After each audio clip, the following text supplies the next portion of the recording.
एबे एबे आसीगला केतोटी बड़ खबर जदि प्याज खाउचंती ताहा आपणकर जीवन नहीं पारे। भात खाइबा समय रे समस्ते प्याज खाई थांती एवं तुन तरकारी सबुठारे मां माने प्याजर व्यवहार करि थांती।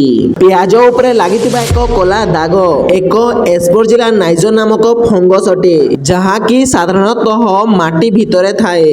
जो प्याजर ऊपर भागरे किंबा भितर भागरे कला दाग अछि ताहाकू खांतु नाही अन्यथा धुअंतु नाही फिकी दियंतु कारण से नहीं पारे आपणकर जीवन।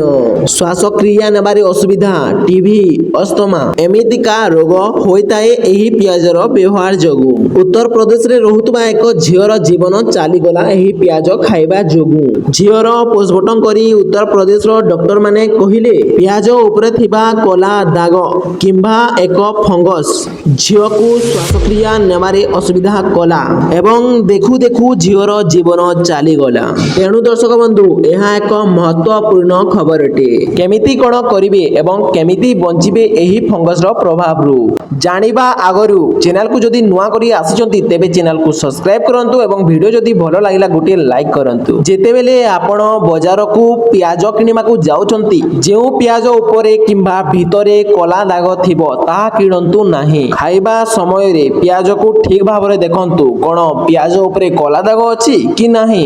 जदि प्याज उपरे कला दाग अछि खांतु नाही अन्यथा जीवन चाली जीवो। निज जीवन को सुरक्षित रखंतु। आजिर पई एतिकी काली देखाबा एक नुआ खबर।